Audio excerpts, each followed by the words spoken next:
All right, welcome back to Life It with DVD. Thanks for being here.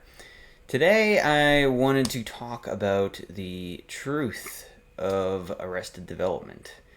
Do you ever feel like as an adult that you are just faking it, or that you have somebody else's handbook for being an adult that doesn't really resonate with you?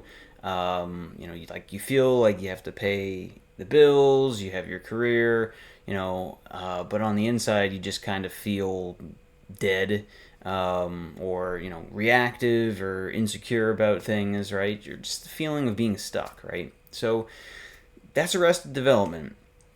And the chances are that it's not your fault, but it's ultimately your responsibility to fix it. So, what is Arrested Development, right? Not the TV show, which was a great TV show, absolutely hilarious.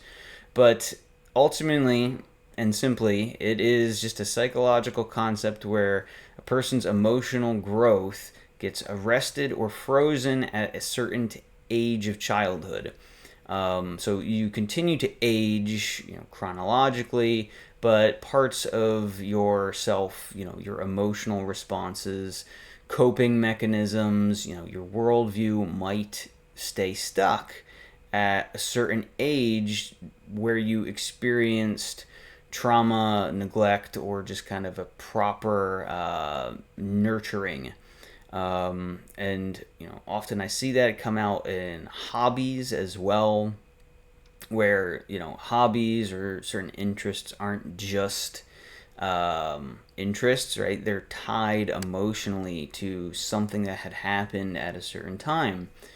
So you can look at this from a trauma lens, which is that the trauma isn't necessarily about abuse, but it can be about abuse, right? It can be an overt sort of abuse, such as something physical, neglect, major loss, or it can be more covert, which is emotional neglect, a parentified child, constant criticism, uh, having emotionally immature parents, or just growing up in a very chaotic home.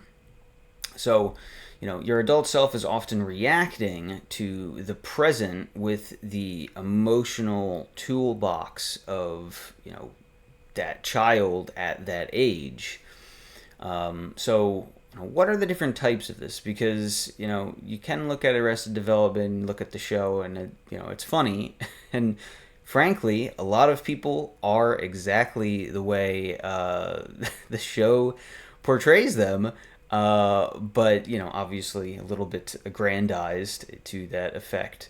But a lot of people do have some sort of arrested development. You just might not be able to notice it right away because it's not in every aspect of their life. It's just certain areas. How does this manifest? What does it look like, right? So, these are just going to be signs or patterns. They're not going to be any sort of clinical diagnosis. But, the first one would be, and I'm going to do this in a way where you're looking at certain ages where things happened. So the first is a people pleaser, right? So these are people that get stuck in early childhood with some sort of emotional thing. The core idea to this is it's abandonment, and a fear of abandonment, that their worth is tied to making others happy, can struggle with boundaries and also saying no. The second is the performer, right? So this is getting stuck in late adulthood, or sorry, a late childhood, closer to 8, 10, 11 area, and their core fear is being exposed as being inadequate. Their worth is tied to achievement, grades, external validation, prone to perfection and burnout. And this is where the idea of feeling not good enough, right? You're performing but you're not good enough, or there's that feeling of not being good enough. The third is the rebel. So this is being stuck in early adolescence. So the ages of maybe 11 to 15. So the rebel's core fear is being controlled or swallowed up in some way. Typically, it's rebelling against authority. An identity being built in defiance and just being opposed to the authority just for the sake of it. So they're also going to struggle with commitment as well when it comes to trying to get things done in life, and then they just feel that they want to move against the grain, right? The fourth is the Peter Pan, which is stuck in late adolescence or early adulthood. So this will be 15 through 18 potentially. And their core fear is the responsibility and the mundane aspects of life, adult life, and avoiding long-term plans, also commitment related, and often will seek constant novelty and fun to avoid some deeper issues with identity. So so when you look at all of these, right, and if you're watching this, you probably can identify certain things that had happened in those kind of areas of your life, those time frames, and maybe if something emotional did happen during that time frame, you might resonate with that, where it's like, oh, there you had some sort of loss in the family, or there was something that was important to you that you either felt abandoned or dismissed, or something happened where it just wasn't what you would have thought. It wasn't fulfilling.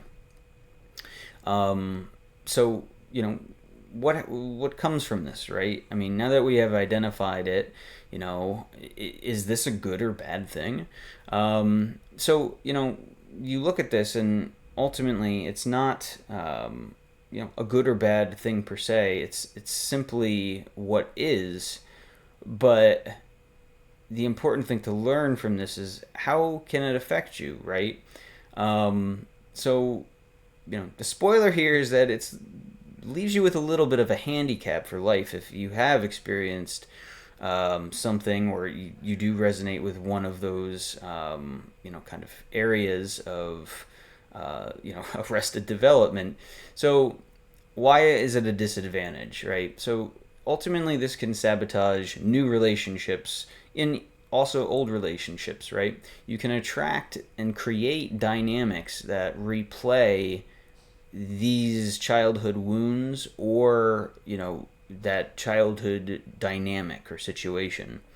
It can create an internal conflict. So the adult or the adult in you knows you should act differently, but the emotional response of what you had when you were a child takes over. So this can also lead to shame and guilt, feelings that don't match what you know in your mind you should do.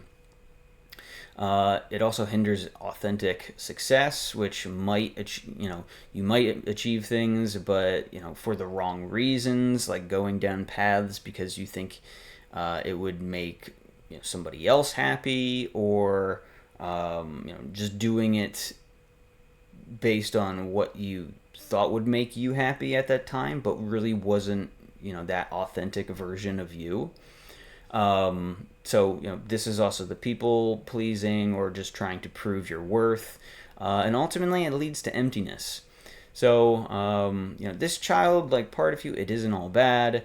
It can be a great source of creativity, playfulness, and the goal isn't to kill that inner child, right? It's to integrate it. It's to embrace it into your adult self, to let it be healthy, and help it be, help yourself be the parent and protector for it that it needed a long time ago.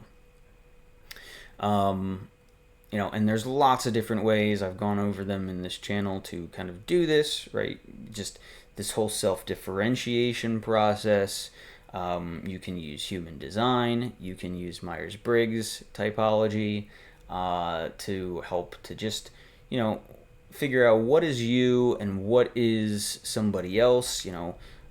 How does that childlike or arrested development come out of you? And and just think about that, and just ponder it for a bit, and see if you know that's something that could bring more awareness to, and and ultimately, is it affecting your relationships, right? So how does it affect others? So this has a ripple effect, and it doesn't just happen in a vacuum, right? An arrested development individual often can't show up fully for their partners, their coworkers, children, friends, right? They might be overly dependent, emotionally volatile, or completely, unavailable, distant. And this can unknowingly pass as patterns of dysfunction to the next generation, right? Which obviously you don't want, right? If you're bringing children in here, you want them to be the healthiest version of themselves. You don't want them to be, inheriting the things that you inherited, right? So the hope is that it's possible to heal, right? I have gone through this process myself. Bringing awareness to it is just step one. Knowing a framework like this is huge, but ultimately it starts with reparenting yourself, right? Giving your inner child that validation, safety, and love that you didn't get or you wish you had gotten. And that is ultimately the core of this work. But having these definitions, having the knowledge of it, and knowing where each different kind of time frame is, as well as what's affected there, and the feelings that come out of those areas, right? They're huge tools to help you understand and then reparent yourself. Additionally, right, you can seek therapy. Some people find that helpful, others don't, right? Ultimately, you got to feel through this process, and then build healthy new models, right? Find examples of people that you do respect as an adult. Learn from them, right? Because ultimately, arrested development isn't a wound. It's a map, right? It can show you exactly where you need to go back to and where to do the healing. So ultimately, you can't change the past, but you can change the interpretation of what happened, of who you are, how you let yourself be affected by these things, and just choose the best version of yourself and who you want to become today. So if you enjoyed this, please like or subscribe. Let me know if this had any aha moments for you. Ultimately, if you're here, you want to be the best version of yourself. Let me know in the comments if you've been affected by this, or what classification that you might resonate with: the performer, the people pleaser, that sort of thing. And let me know, and I'll come back with some other great psychological content. So, all right, thanks for watching, and bye for now. See ya.